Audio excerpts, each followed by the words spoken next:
విద్యారంగ సమస్యలను పరిష్కరించాలంటూ విద్యాసంస్థల బంద్కు పిలుపునిచ్చిన విద్యార్థి సంఘాలు ప్రజాభవన్ ముట్టడికి యత్నించాయి. ప్రభుత్వ పాఠశాలల్లో మౌలిక వసతులు కల్పించి పాఠశాలలు బలోపేతం చేయాలని కూడా డిమాండ్ చేస్తున్నాయి. అదేవిధంగా ఫీజుల నియంత్రణ చట్టాన్ని తీసుకొచ్చి ప్రైవేటు కార్పొరేట్ విద్యాసంస్థల్లో అధిక ఫీజులను అరికట్టాలని కూడా విద్యార్థి సంఘ నాయకులైతే ప్రభుత్వంపై ఒత్తిడి చేస్తున్నారు. అద్దె భవనాల్లో కొనసాగుతున్న గురుకులాలకు సొంత భవనాలను నిర్మించాలని కూడా డిమాండ్ చేస్తున్నాయి. ఇక పెండింగ్ లో ఉన్న స్కాలర్షిప్ ఫీజు రియంబర్స్మెంట్ నిధులను వెంటనే విడుదల చేయాలని కూడా విద్యార్థి సంఘ నాయకులు నినాదాలు చేశారు. అయితే ప్రభుత్వ పాఠశాలల్లో ఖాళీగా ఉన్న పోస్టులను వెంటనే భర్తీ చేయాలని డిమాండ్ చేశాయి విద్యార్థి సంఘాలు.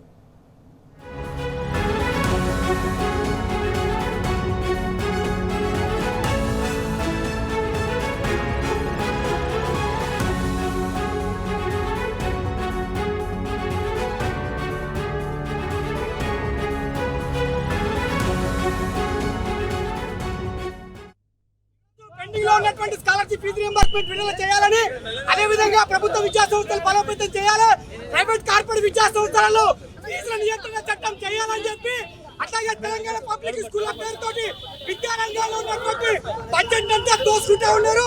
అదేవిధంగా కార్పొరేట్లకు ప్రైవేట్లకు రేవంత్ రెడ్డి నిర్ణయాలకు వ్యతిరేకంగా ప్రజాభవన్ ముట్టడి కార్యక్రమం నిర్వహిస్తా ఉన్నాం.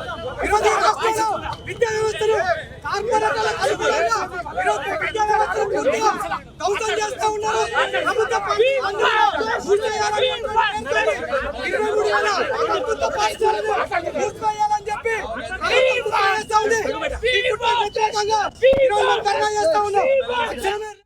ప్రభుత్వ ఇదే విషయానికి సంబంధించి మరిన్ని డీటెయిల్స్ మా ప్రతినిధి అక్రమ్ ఫోన్ ద్వారా అందిస్తారు. రైట్ అక్రమ్, మరి విద్యార్థి సంఘాల డిమాండ్ అనేది ఎంతవరకు వచ్చింది, దీనికి సంబంధించిన లేటెస్ట్ అప్డేట్స్ ఏంటి?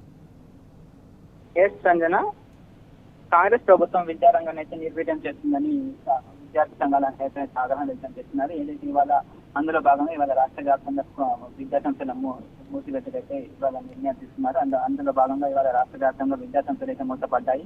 ఇవాళ సంపూర్ణ బంధుకు అయితే పాటిస్తున్నారు. అందులో భాగంగా ఇవాళ ప్రజాభవన్ మొత్తం ఏదైతే జ్యోతిరావు మహాత్మా ప్రజాభవన్ ముట్టడికి అయితే యత్నించారు యుఎస్ఎఫ్ఐ నేతలు. అందులో అయితే ప్రధానంగా వాళ్ళు విద్యారంగాన్ని నిర్వీర్యం చేస్తుందని కాంగ్రెస్ ప్రభుత్వం ఏదైతే ఉన్నదో 2.5 సంవత్సరాల నుంచి గత ప్రభుత్వం లాగా కాకుండా విద్యాసంస్థలు నిర్వీర్యం చేస్తుందని ఆగ్రహం వ్యక్తం చేస్తున్నారు. ఏదైతే 23,000 పాఠశాలల మూసివేతకు నిర్ణయం తీసుకున్నారంటూ కూడా ఆగ్రహం వ్యక్తం చేస్తున్నారు. కేవలం ప్రైవేటు పాఠశాలలకు చేదురు వాదురుగా ఉండేందుకే రేవంత్ రెడ్డి ప్రయత్నిస్తున్నారంటూ కూడా ఆగ్రహం వ్యక్తం చేస్తున్నారు. ఫీజుల నియంత్రణ చట్టం తీసుకొస్తామని హామీ ఇచ్చి దాన్ని కూడా తుంగలు తొక్కారని కూడా ఆగ్రహం వ్యక్తం చేస్తున్నారు. ఏదైతే గురుకులాల పాఠశాలల్లో అరకొర వసతులు ఉన్నాయని కూడా ఆగ్రహం వ్యక్తం చేస్తున్నారు. కొత్తగా ఇంటిగ్రేటెడ్ పాఠశాలలంటూ కూడా ఒక చేతగానితనంతో దద్దమ్మ పాలన చేస్తున్నారంటూ ఆగ్రహం వ్యక్తం చేస్తున్నారు. ఇప్పటికే ఉన్న పాఠశాలను నిర్వీర్యం చేస్తూ young India residential school Telangana public schools ఏర్పాటు చేయడం ఎందుకంటే కూడా ప్రశ్నిస్తున్నారు. అదే నిధులను ఇప్పటికే ఉన్న ప్రభుత్వ పాఠశాలను బలోపేతం చేయడానికి వాడాలని కూడా డిమాండ్ చేస్తున్న పరిస్థితి కనిపిస్తుంది. అయితే ఇక్కడ ప్రజాభవన్ ముట్టడికి వచ్చిన విద్యార్థి సంఘాల నేతలను అయితే పోలీసులు వెంటనే ఇక్కడ నుంచి అదుపులోకి తీసుకుని నాంపల్లి పోలీస్ స్టేషన్ పెట్టి తరలించిన పరిస్థితి కనిపిస్తుంది. ప్రధానంగా వాళ్ళు చెప్పే డిమాండ్స్ ఏంటంటే ఇప్పటికే విద్యారంగంలో ఖాళీలు భర్తీ చాలా ఉన్నాయని వాటిని వెంటనే భర్తీ చేయాలని కూడా డిమాండ్ చేస్తున్న పరిస్థితి కనిపిస్తూ ఉంది.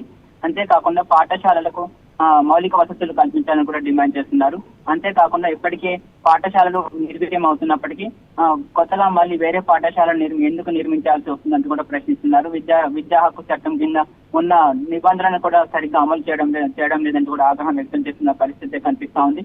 అంతేకాకుండా ఇప్పటికే ఉన్న విద్యా సంస్థల్లో ఖాళీలు వేలల్లో ఖాళీలు ఉన్నాయని కూడా ఆగ్రహం వ్యక్తం చేస్తున్నారు. ఇటు ఉద్యోగాలు సరిగ్గా లేక ఉపాధ్యాయులు సరిగ్గా లేక స్కూల్స్ నిర్వీర్యం అవుతున్నాయని కూడా ఆగ్రహం వ్యక్తం చేస్తున్న పరిస్థితి కనిపిస్తుంది.